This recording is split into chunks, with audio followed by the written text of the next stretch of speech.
Bonjour, oui, merci pour cette question.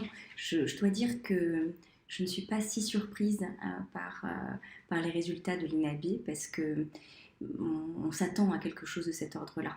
En fait, il me semble que c'est un cercle vicieux.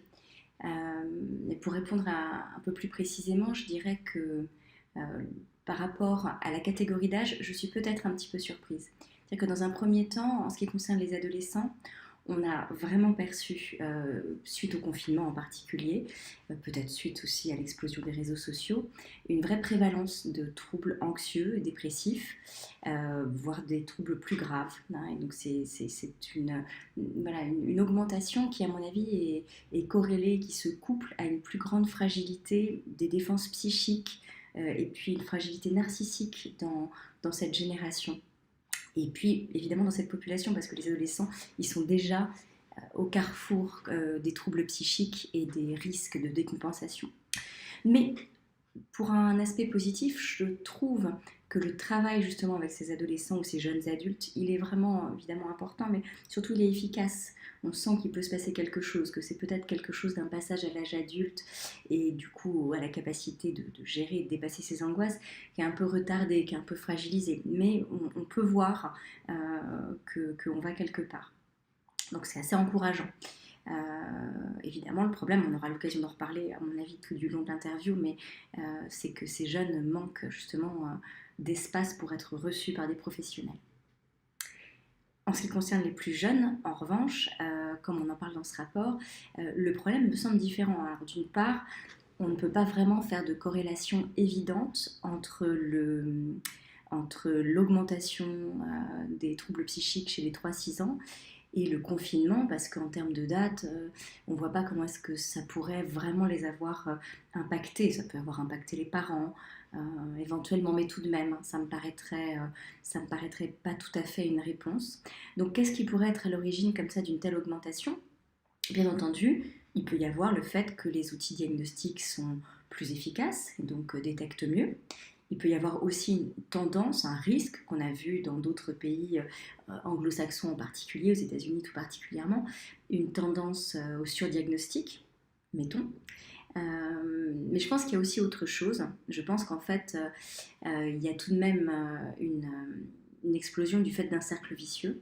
C'est-à-dire que autant qu'en cabinet libéral, avec des patients qui sont donc suffisamment renseignés, aisés financièrement, qui viennent d'un milieu social plutôt favorisé, j'ai pas le sentiment que les troubles des enfants jeunes aient évolué.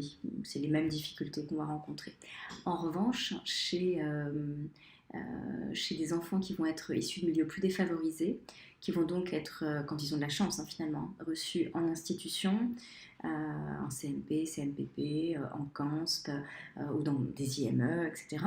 Là, en revanche, les choses deviennent de plus en plus difficiles et on le voit même dans les écoles en fait. Beaucoup d'instituteurs, dans les REP+, etc., relatent des situations qui sont vraiment très très très difficiles avec des enfants qui ne sont vraiment pas suffisamment accompagnés ni pris en charge et pour lesquels il faudrait des accompagnements spécialisés, multiples, et aussi parfois de l'éducation spécialisée, ce dont ils ne peuvent pas bénéficier parce qu'on a un vrai manque de structure. Et là, c'est le serpent qui se mord la queue, c'est-à-dire que ces enfants, s'ils étaient bien pris en charge, rapidement, peut-être qu'on ne pourrait pas dire qu'ils vont mal et peut-être que du coup on ne les diagnostiquerait pas comme ayant des troubles psychiques ou du comportement, alors même que puisqu'ils ne sont pas pris en charge, les troubles s'aggravent et on n'arrive plus à les enrayer aussi facilement.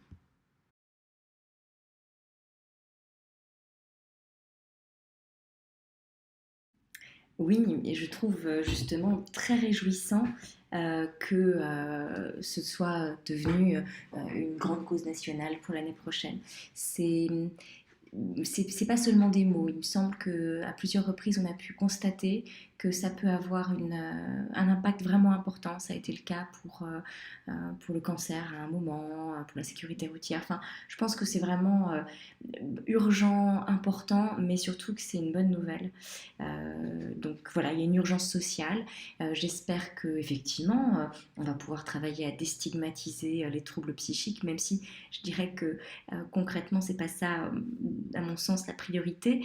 Ce serait plutôt qu'il puisse y avoir une bonne coordination entre, entre les ministères, entre les partenaires, pour que depuis les aspects éducatifs, de santé, de justice, de social, il puisse y avoir un travail comme ça commun euh, pour, euh, pour parvenir à, à rendre enfin ces lettres de noblesse à la France, qui est quand même un pays qui habituellement a une culture du soin psychiatrique et pour lequel actuellement il y a vraiment un manque qui est terrible et qui est très très dommageable pour toutes les catégories, mais en particulier pour les jeunes, pour la pédopsychiatrie.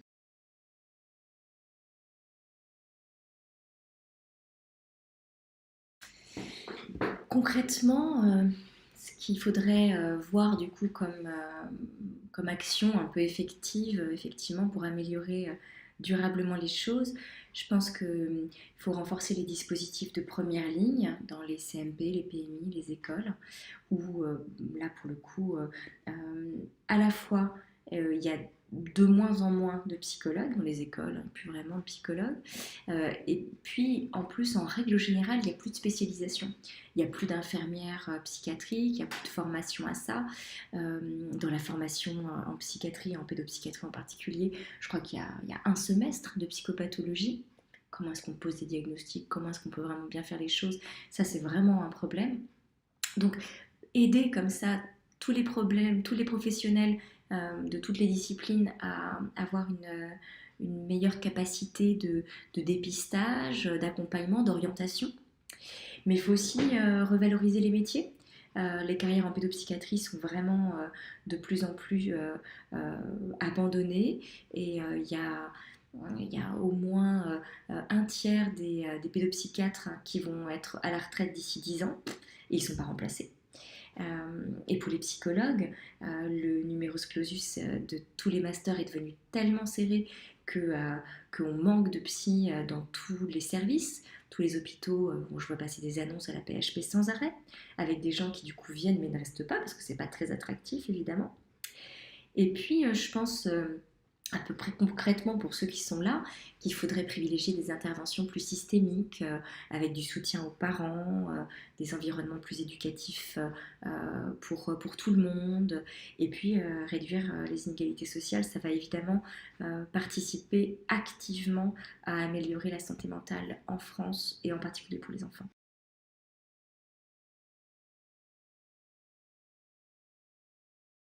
Oui, alors en effet, ça c'est aussi notre part finalement. Comment est-ce qu'on peut euh, travailler dans les instituts de formation, dans les centres de formation dans ce contexte pour améliorer nous aussi la formation des futurs psychologues, améliorer les prises en charge. Alors il me semble que, en tout cas à la SFU, on a une vraie orientation autour de la psychopathologie et de la psychothérapie qui sont tout à fait fondamentales dans ce cadre-là pour que nos diplômés puissent immédiatement être capables de prendre en charge et se sentent solides là-dedans. Il faudrait que les partenariats de stage soient plus nombreux et mieux orientés pour que les étudiants aient des stages vraiment importants. Là, j'en appelle à mes collègues psychologues, il faut prendre de futurs psychologues en stage, c'est vraiment important. Euh, je pense qu'on pourrait imaginer aussi sur le plan des cours, hein, du fond, peut-être davantage développer des formations un peu spécialisées sur le repérage précoce, sur les approches pluridisciplinaires.